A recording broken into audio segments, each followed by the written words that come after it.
இப்போ நம்ம வந்து பனானா ஸ்வீட் தோசை செஞ்சுருக்கோம். நம்ம மழை காலத்தில் வந்து வாழைப்பழம் சாப்பிட்றது கொஞ்சம் அவ்வளோக்கா எல்லாத்துக்கும் விரும்ப மாட்டாங்க. அந்த மாதிரி சமயத்தில் நம்ம இந்த மாதிரி வாழைப்பழத்தை வச்சு நம்ம தோசை செய்யலாம். இதுக்கு தேவையான பொருள் என்னென்னு பார்க்கலாம். இப்போ வந்து நான் இந்த டம்ளரில் வந்து ஒரு 2 டம்ளர் பச்சரிசி எடுத்துருக்கிறேன்.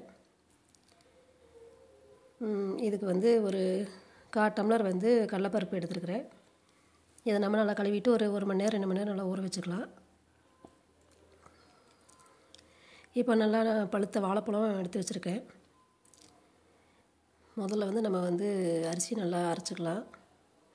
நம்ம சேனல்லே ஏற்கனவே வந்து வாழைப்பழத்தை வச்சு வாழைப்பழ குழிப்பணியாரம் இந்த மாதிரிலாம் போட்டிருக்கோம். அது கீழே டிஸ்கிரிப்ஷனில் கொடுக்குறோம், நீங்கள் தேவைப்பட்ட செக் பண்ணி பாருங்கள்.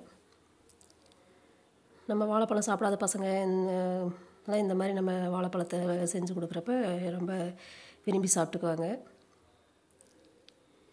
நம்ம மாவை நல்லா நம்ம அரைச்சிடலாம். அதில் வந்து நான் ஒரு 2 ஏலக்காய் சேர்த்துருக்குறேன். நான் இனிப்புக்கு வந்து ஒரு 2 ஸ்பூன் மட்டும் இப்போதைக்கு நாட்டு சர்க்கரை சேர்த்துக்கிறேன். நீங்கள் நாட்டு சர்க்கரை, வெல்லம் இல்லை வெள்ளை சர்க்கரை உங்களுக்கு எது விருப்பமோ அதை நீங்கள் சேர்த்துக்கலாம். இனிப்பு மறுபடியும் தேவைப்பட்டால் நம்ம மறுபடியும் சேர்த்துக்கலாம். இப்போ நம்ம வந்து அரிசி மாவை நல்லா அரைச்சிட்டு இதில் சேர்த்துட்டு, இப்போ வாழைப்பழத்தெல்லாம் நம்ம வந்து இதில் வந்து சின்ன சின்ன பீஸ் ஆக்கி நம்ம இதில் மிக்ஸி ஜாரில் போட்டு நம்ம நல்லா அரைச்சிக்கணும்.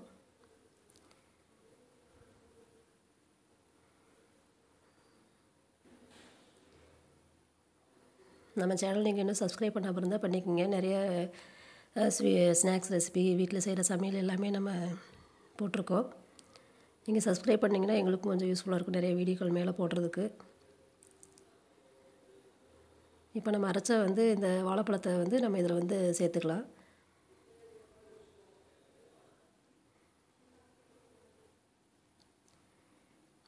இந்த ரெசிபி செய்கிறது ரொம்ப சிம்பிளாகவும் இருக்கும், ஈஸியாகவும் இருக்கும். நம்ம இதுக்காக ஸ்பெஷலாக எந்த ஐட்டமும் நம்ம வாங்க தேவையில்லை. வாழைப்பழம் நம்ம வீட்டில் பச்சரிசி இருந்தால் நம்ம ஈஸியாக செஞ்சிடலாம். நல்லா டேஸ்ட்டாகவும் இருக்கும். நம்ம பசங்க வீட்டில் சாயங்காலம் நேரம் நம்ம வந்து ஸ்நாக்ஸ் வந்து கடையில் வாங்கி கொடுக்குறத விட இந்த மாதிரி நம்ம வீட்டில் அப்பப்போ நம்ம செஞ்சு கொடுத்துக்கலாம்.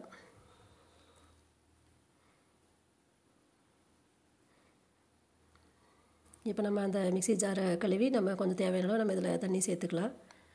நம்ம தோசை ஊற்றுற அளவுக்கு நம்ம வந்து இதில் தண்ணி மிக்ஸ் பண்ணிக்கலாம். இந்த நேரத்தில் வந்து நம்மளுக்கு இனிப்பு இன்னும் கொஞ்சம் தேவை அப்படின்னா மாவை டேஸ்ட் பார்த்துட்டு நம்ம வந்து இன்னும் கொஞ்சம் சர்க்கரை சேர்த்துக்கலாம். இல்லை இனிப்பு கம்மியாகவே இருக்கட்டும், வாழைப்பழ இனிப்பே போதும் அப்படின்னா நம்ம கொஞ்சம் இனிப்பு குறைச்சே சேர்த்துக்கலாம். பெரியவங்களுக்குன்னா நம்மளுக்கு வாழைப்பழத்தில் இருக்கிற இனிப்பே போதும். பசங்களுக்குன்னா கொஞ்சம் இனிப்பாக கொடுத்தா தான் விரும்பி சாப்பிடுவாங்க. அதனால் நம்ம இன்னும் கொஞ்சம் சர்க்கரை சேர்த்துக்கலாம்.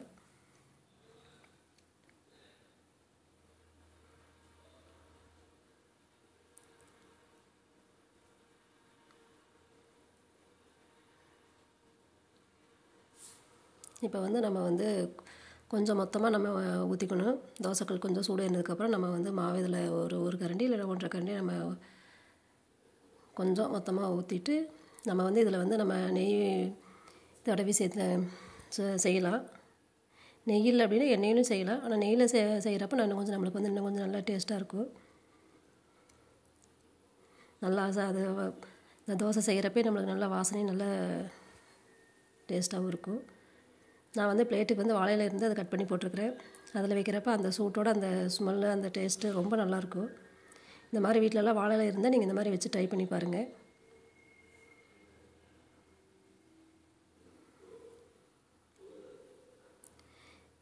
இப்போ தீ வந்து கொஞ்சம் மீடியமில் தான் இருக்கணும், இல்லைன்னா சீக்கிரமாக செவந்துடும். மீடியமில் வச்சு நம்ம 2 பக்கம் நல்லா செவந்ததுக்கப்புறம் நம்ம எடுத்துக்கலாம். இப்போ நம்மளுக்கு வந்து சூப்பரான banana dosa ready.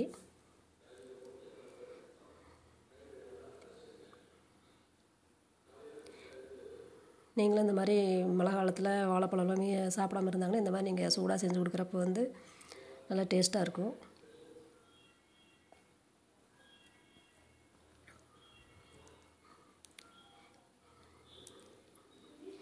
Evening snacks ரொம்ப நல்ல டிஃபன் இது. தேங்க்யூ.